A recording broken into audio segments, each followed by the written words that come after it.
Akhirnya keluar anak muda eksponen 66. Dia teriak turunkan Soekarno.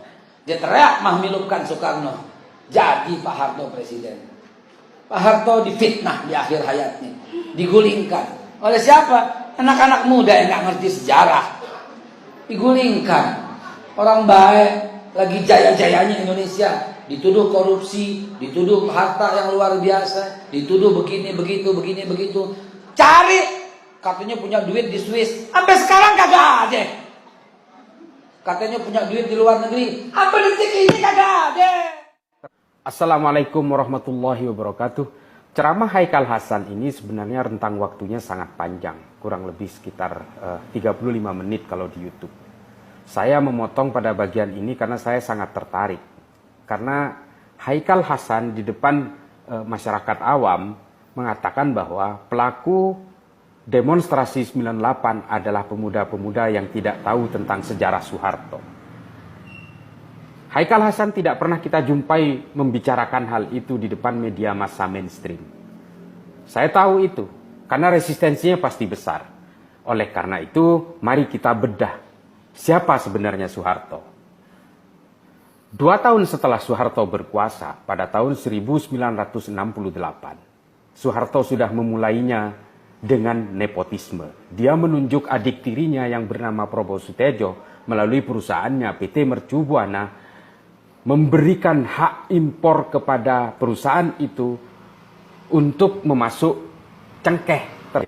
Setelah RCTI lahir yang dimiliki oleh Bambang Trihatmojo, lalu kemudian ada SCTV yang dimiliki oleh kerabat Soeharto yang lain, Pak Sudikatmono.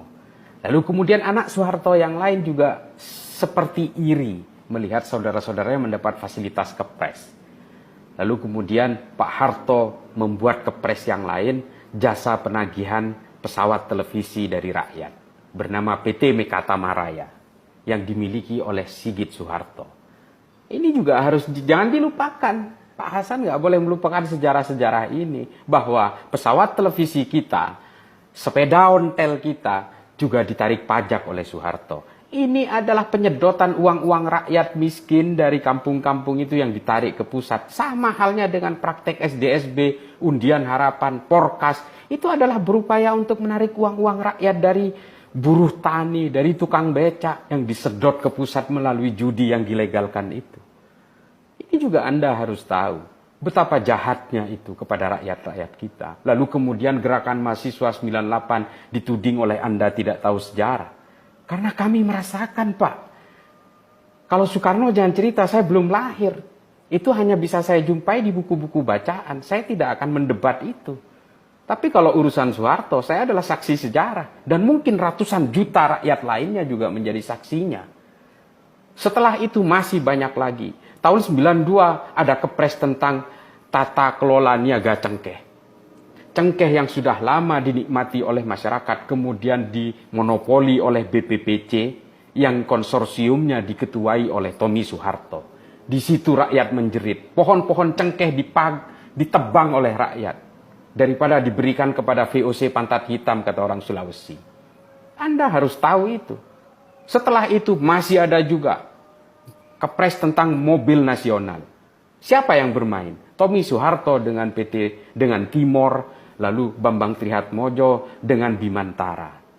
Bimantara menggandeng Hyundai dari Korea, Timor juga menggandeng Kia dari Korea. India harus tahu. Uni Eropa menuntut melalui WTO atas monopoli ini, proyek mobil nasional ini. 2 bulan menjelang Soeharto lengser pada tahun 98, itu adalah menjadi bagian dari prasyarat dari pinjaman uang dari IMF agar proyek mobil nasional ini dihentikan, lalu dihentikan oleh Soeharto. Belum juga tentang skandal Busang. Anda harus tahu, banyak sekali kalau kita mau ungkap tentang itu. Anda menyanjung Soeharto di depan orang awam yang tidak mungkin melakukan resistensi terhadap Anda, tidak mungkin mendebat Anda. Tapi jika Anda mengungkapkan itu di depan kami sebagai pelaku sejarah, tentu saja saya akan melawan. Masih banyak lagi cerita lainnya tentang TPI, Televisi Pendidikan Indonesia, yang dimiliki oleh Tutut Hardianti Rukmana. Ya kan? Setelah RCTI lahir, SCTV lahir, Mbak Tutut juga nggak mau ketinggalan. Membuat TPI yang mendompleng ke TVRI ketika tidak siaran, semua alat-alat TVRI dipakai. Korbannya Pak Ishadi sebagai direktur TVRI. Pemecatan-pemecatan itu sudah jamak ketika itu. Bahkan kalau Anda mau tahu, ini kalau kita mau berbicara tentang komunisme, Wakil Presiden Sudarmono ketika itu juga pernah diberikan stigma PKI. Entah konflik apa yang terjadi di tingkat elit, tapi Pak Sudarmono, Wakil Presiden sendiri, itu diberi stigma PKI. Menurutnya, orang tuanya pernah terlibat PKI di Cerme, di Gresik. Ini kan kejahatan yang luar biasa. Siapapun yang tidak disukai, siapapun yang mau ditendang, lalu dilekatkan dengan PKI, dengan komunisme. Praktek-praktek ini yang dipakai oleh para pengagum Soeharto pada saat ini hanya untuk memberikan stigma kepada PDIP dan sebagainya. Itulah mengapa ceramah Anda yang dengan rentang waktu yang panjang itu betul-betul menenggelamkan Pak Karno. Anda menggunakan teknik belah bambu. Anda menginjak Pak Karno sambil menjunjung Pak Harto. Saya mungkin kalau soal akomodasi politik, saya tidak mau tahu Pak Haikal mau bermain politik dengan siapa, dengan pihak mana. Bukan urusan saya. Tapi ketika sejarah itu ada yang disembunyikan, ada yang dihilangkan, tentu saja saya tidak terima. Saya lahir, besar, kuliah, bekerja, menikah, punya anak pada zaman Orde Baru. Saya adalah bagian dari saksinya itu. Jangan ceritakan tentang Priok, jangan ceritakan tentang Monitor, jangan ceritakan tentang Talang Sari, jangan ceritakan tentang Kendung Ombo. Saya sudah besar, saya sudah kuliah. Dan mungkin teman-teman yang lain. Saya sering melakukan pertemuan dengan teman-teman aktivis pada zaman dulu. Semua membicarakan ini. Kok Anda dengan gampangnya menyembunyikan sejarah-sejarah itu? Lalu kemudian disuarakan di depan orang-orang awam yang tidak mungkin melawan. Padahal mereka juga tahu. Mereka juga merasakan seperti apa pada zaman Soeharto. Anda dan Tengku Zul sama modelnya. Berusaha menyembunyikan sejarah Soeharto. Seolah-olah Soeharto itu emas, bukan loyang. Saya tahu, otoritarian dimanapun di dunia ini juga punya banyak jasa terhadap negaranya. Tapi juga punya kejahatan-kejahatan yang tidak boleh disembunyikan. Idi Amin juga seorang diktator dari Uganda. Dia punya jasa untuk Uganda. Tapi dia juga punya kejahatannya.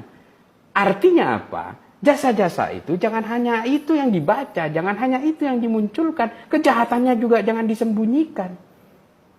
Robert Mugabe semua diktator, Pinochet, Ceausescu di Rumania, semua punya jasa kepada negaranya, termasuk Soeharto. Tapi kejahatannya juga banyak. Inilah kita butuh keadilan, kita butuh fair dalam sejarah ini. Ungkap semua.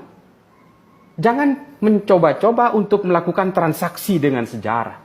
Jangan melakukan jual beli dengan sejarah. Semua saksinya masih hidup. Kalau Soekarno mungkin sudah banyak yang meninggal Pak saksinya. Saya malah belum lahir ketika itu. Tapi kalau Soeharto, saksinya masih banyak. Orang-orang yang sepantaran saya, pelaku-pelaku mahasiswa yang berdemonstrasi pada tahun 98 masih banyak. Ada Adian Napitupulu, ada Budiman Sujatmiko, banyak juga yang ada Fahri Hamzah, Fadlizon, semua itu adalah pelaku sejarah. Mereka juga tidak mungkin bohong, Pak. Seperti apa Soeharto ketika berkuasa, mereka juga semua tahu. Saya memang tidak mungkin mengungkit-ungkit orang yang sudah wafat, kejelekannya dan segala macam. Tapi ketika ada orang yang berusaha menyembunyikan sejarah kejahatannya, tentu saja kami tidak akan diam. Ini juga harus dipahami oleh Pak Haikal Hasan. Anda dengan kepentingan politik itu, seolah-olah Anda pura-pura buta. Pada tahun 77, Pak Soeharto itu sudah khawatir terhadap umat Islam, terhadap kebangkitannya. Karena apa? Karena P3 waktu itu ada peningkatan suara yang signifikan di balik tekanan-tekanan terhadap P3 dan PDI pada pemilu tahun 77. Banyak saksinya. Ulama-ulama yang tidak mau mendukung Golkar ketika itu betul-betul diinjak. Ada yang ditangkap, ada yang diadili. Salah satunya adalah Abu Yadim Yati. Ini Anda tidak boleh menutup mata seperti ini. Lalu di dalam ceramah itu Anda cerita bahwa pada tahun 98 Anda